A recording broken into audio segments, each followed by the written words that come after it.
So you finally hired your first virtual assistant, or you're just about to take the step into the amazing virtual assistant world. Heard all of the amazing benefits, getting your time back, boosting your productivity, getting your systems and tools organized and creating those SOPs. It's amazing, I'm telling you.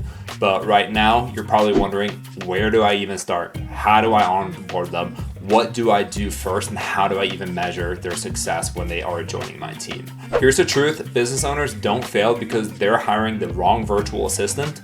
They're failing because they're not integrating them properly into their business. So in this video, I'm gonna walk you through how to onboard a virtual assistant, give you a step-by-step guide, really open up my playbook to allow you to take it so you can bring on the right virtual assistant. So give us a call so we can find that for you. But even if it's a virtual assistant that you found yourself, or if you have one already, how to properly organize them and measure their success so they can actually be successful in your company. Before we dive into the process and the exact step-by-step guide how to onboard a virtual assistant, we need to ask ourselves, why is onboarding a virtual assistant so important? Think of yourself or other companies that you may have worked with in the past.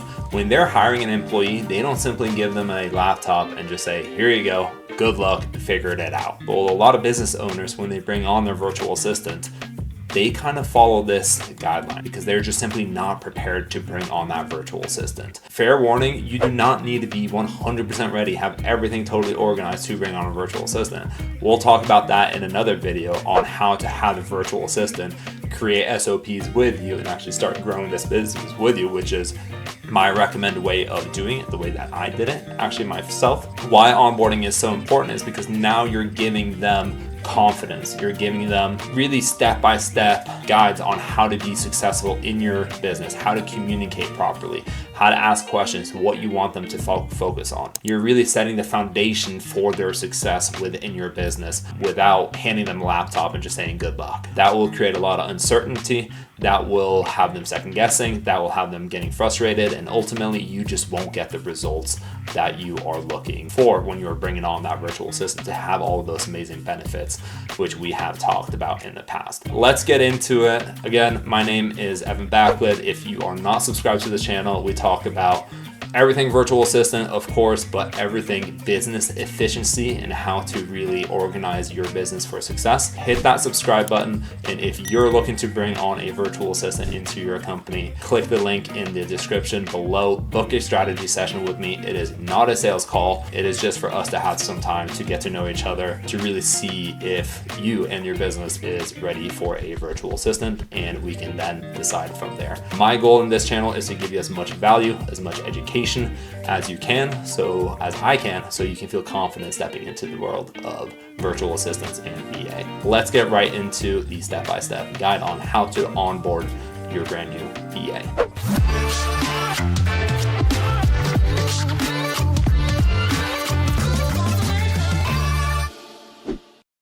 All right, so I have broken this down into 5 different phases. Each phase is equally important, so it is important to start in phase 1 and then obviously work your way through as you're onboarding that virtual assistant. Phase 1 is preparation. You know, here it says day 1 before your virtual assistant joins, but honestly, this should be done a lot time before that. It should be part of your thought process before hiring a virtual assistant. What am I looking to get out of them? Why am I hiring them? What type of impact am I expecting them to have, and what type of tasks do I want them to manage? That is part of preparation. That is probably one of the most important steps before having a virtual assistant. Bringing on a virtual assistant is having a clear vision for them and how they integrate into your business. But a few days before they join you, it is also important to do kind of the nitty-gritty preparation. Organize everything that you currently have. This is SOPs. This is the different tools and access that you want to share with them when they do join you. This is having a proper knowledge base of what your business is. What clients are you serving? How are you serving those clients? What is your service? What is your product? Really kind of organizing and having everything ready to go, which you do have. But the more prepared you are on how you want to integrate them, as well as what you do have about the business, it really does build the foundation for it. Think about this before you bring on a virtual assistant, especially that how are they going to integrate into your business, but then also have a general overview of your business and how you can educate that virtual assistant so they can begin understanding day one, start implementing within that first week. Super important. Gather everything, and then we'll talk about phase 2 in just a little bit. Phase 2 is orientation. So this is the day you bring on your virtual assistant to the first 2-3 days that you're working with them. If you've ever hired an employee in the past or been part of a hiring process in a different company, you cannot expect a person to come in and just understand everything they need to understand right off the bat. That is a mindset that is setting yourself up for failure as well as your virtual assistant. In orientation day, in this phase, in this period, it is really important for you to spend time with your virtual assistant. Establish what you're looking to do with a virtual assistant, their key responsibilities, what task are you going to start with, really start creating that strategic plan for the future. This could be, let's start with this project and then let's move over to this and let's organize this way. But even further than that, this is also setting the expectations on how you two are going to communicate together. Get them set up on their own email within your business so they are looking and feeling part of the team. Get them set up on Slack, on Google Chat, so you have that instant communication. With our virtual assistant, we gather all of the information that we already need for our business owners, so then you can set up a WhatsApp phone call line, which is great for kind of those quick communications, but I still recommend using Google Meet and having that face-to-face meeting, because keep in mind, they are virtual, they are working abroad, so having that face-to-face connection, you are of course getting to know them a lot better. In these first few days, and honestly the first few weeks and maybe the first month, I would highly recommend meeting with them every single day. Meeting with them 15, honestly 30 minutes every single morning for them to ask you the questions, for you two to get organized on what the tasks are for the day, what you're expecting, when for them to communicate back for you, when you want to review the tasks that you're looking to do, and also kind of start getting set up on how to offload those SOPs. You're gonna have so much success, better success in the near future as well as the long future when you really establish this foundation really well. You're gonna start getting your time back a lot faster. So in this orientation, in these first few days and weeks, really spend some time with them, really integrate them into the business, educate them as much as you can, set clear expectations, communication lines, because now there's no questioning.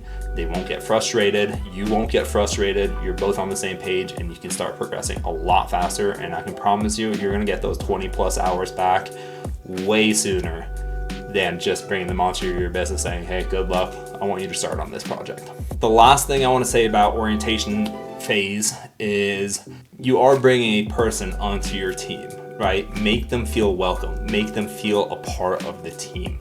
If you already have people here in America or the country where you are located in person, have them meet with a virtual assistant as well. Have them meet face to face so they can see, oh wow, great, this is a team and I'm feeling included, right? Having that human connection for them as well as for you will easily and very quickly start building that trust, that relationship, that integration that you're really looking for. And when you do have that connection together, you start working a lot better together, and ultimately you're going to hit your business goals a lot faster. Bringing them on as a normal team member, even though they are your virtual assistant, they are part of your team, and it's important to think that way.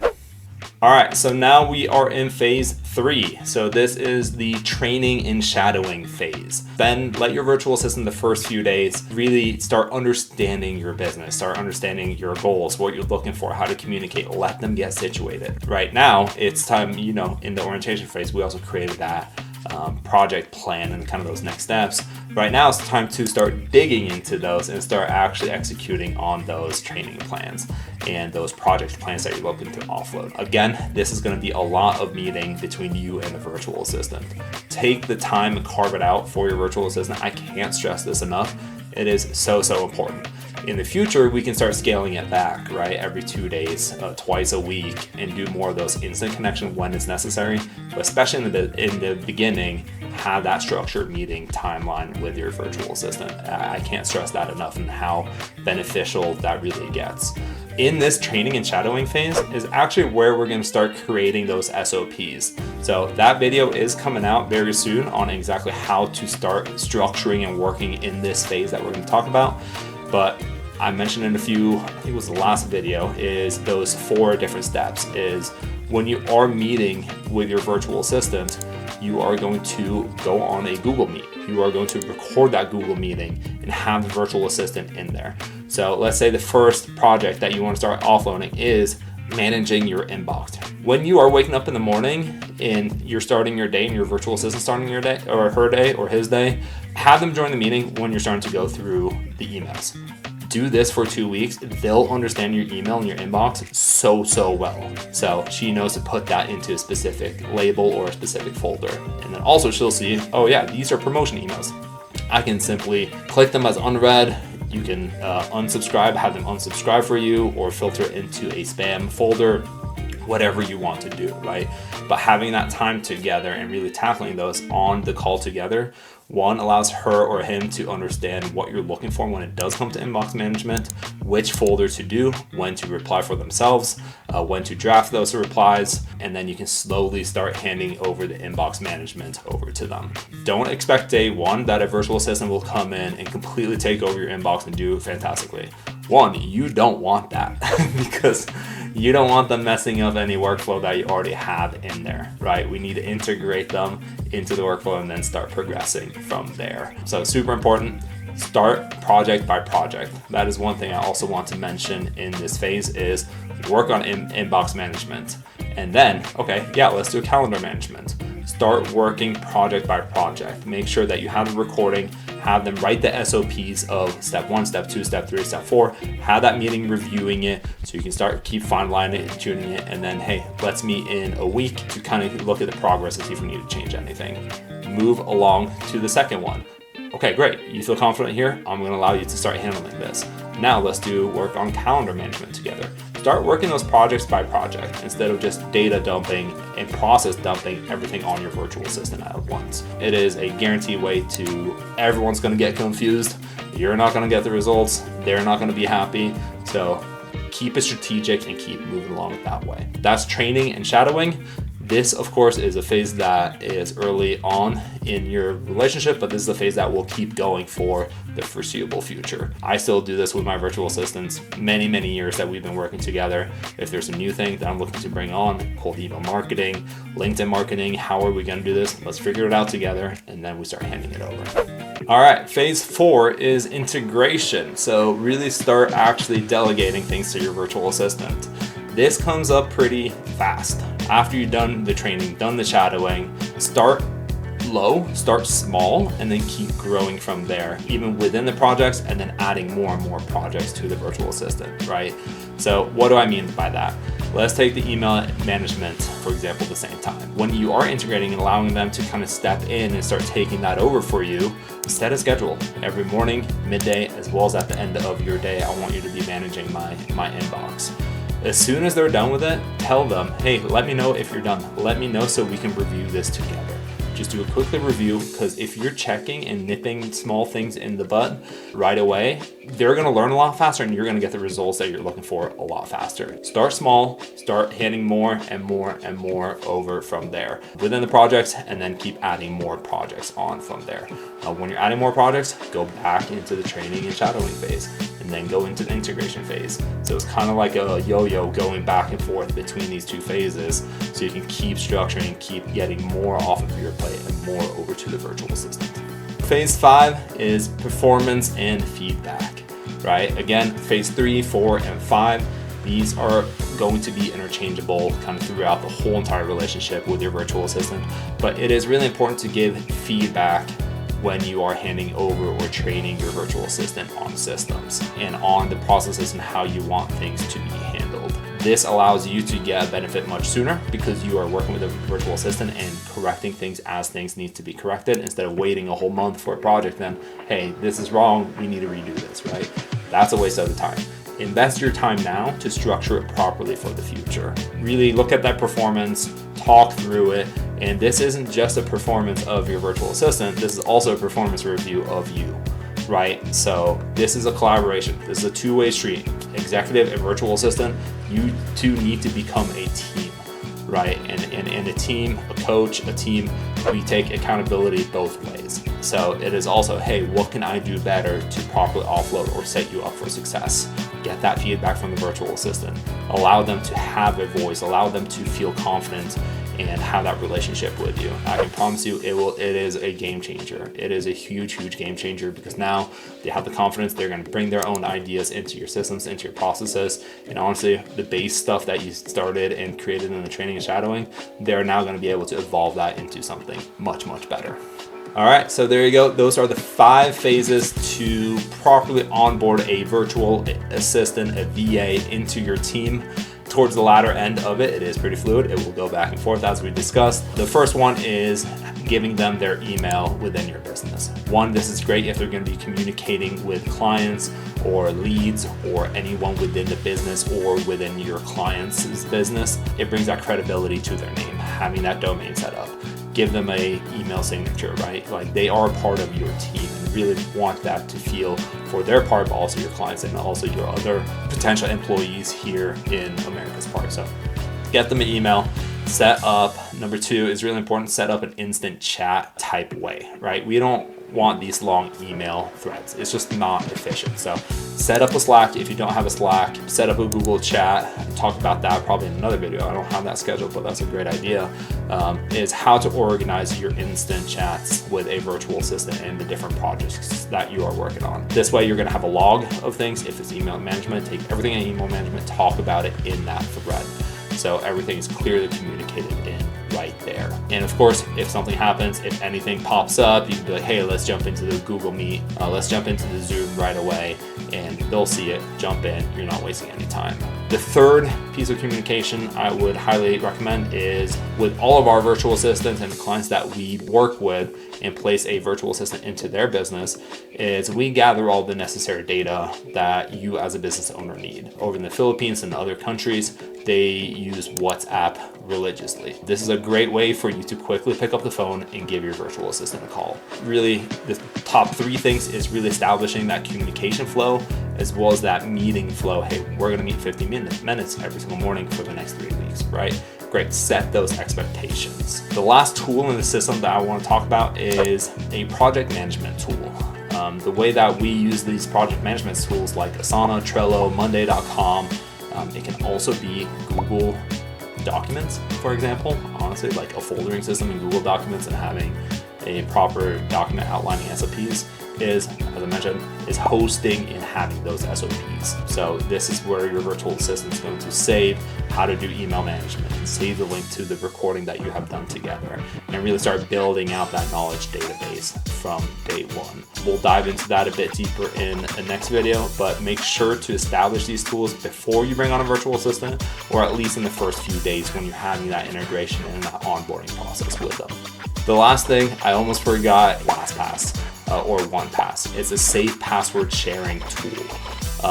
This is very important. Get this set up. It is free to have your own account. So in LastPass, for example, you can set up a free personal account, which is what I use to share passwords with one person, right? Or sharing access, I should say. And this access allows your virtual assistant to log in to applications you need them to have access to with a one-click login without them seeing your passwords. And you can easily give them and revoke access as well. So be sure to use LastPass for every and any password sharing that you're looking to give to your virtual assistant. All right, so that is pretty much all of the step-by-step that I want to talk about in this video.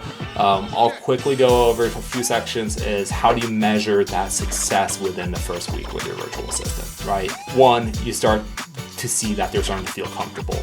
They're excited to get to work.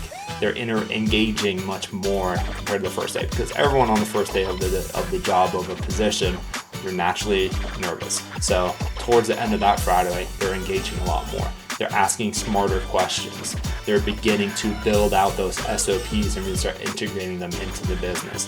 They're really starting to understand what they're looking for, or what you're looking for, and how they can supply and kind of how they can give that to you. So super important, just keep a kind of check on all of this. Have a Friday weekly review session with them. So when you're meeting with them on that Friday, go over what has been done. What is the plan for next week? Allow them to kind of step into that role for them without you just saying, hey, I want you to do this, I want you to do this, and this needs to be done, right? They're going to start managing themselves and start managing the role the way that we want them to, because now you're not doing it, they're doing it themselves. Don't give them everything at once. Allow them to get comfortable, allow them to understand your business so they can be successful, right? Start project by project and start evolving the role into exactly where you're gonna need to be. The second most important thing is having bad communication. Set that communication expectations from day one. What you want from them, what they can expect from you as well, and when you guys are going to meet. Avoid those two things, work step by step, and you will have great success with your virtual assistant. All right, so there we go. That's how I successfully have onboarded a lot of my virtual assistants, how I coach my clients on it. If you are looking to bring on a virtual assistant within your business, or if you're just curious about the idea, click in the link description down below. Book a strategy session with me. I like to say that I am an open book, so I will share a lot of knowledge, a lot of things that you can implement. If you are ready, we would love to work with you and find you that best virtual assistant. If you're not ready, but you're curious for it in the future, I want to set you up for success so you can organize yourself, your business, and everything that you have going on to be successful when you do bring on that virtual assistant. Click in the link description down below, book that strategy session, and I will also send you my top 25 tasks to hand over to a virtual assistant starting immediately. So if you do have VA, use that. You can implement it pretty soon, and I also have a little outline of SOP on how to create each of those tasks. So pretty extensive. Don't forget to hit the subscribe, like this video, comment down below. It helps me out a lot as I'm looking to grow my reach to help business owners with education and introduction into the world of virtual assistants. So stay tuned. I'll see you in the next video. It is going to be great.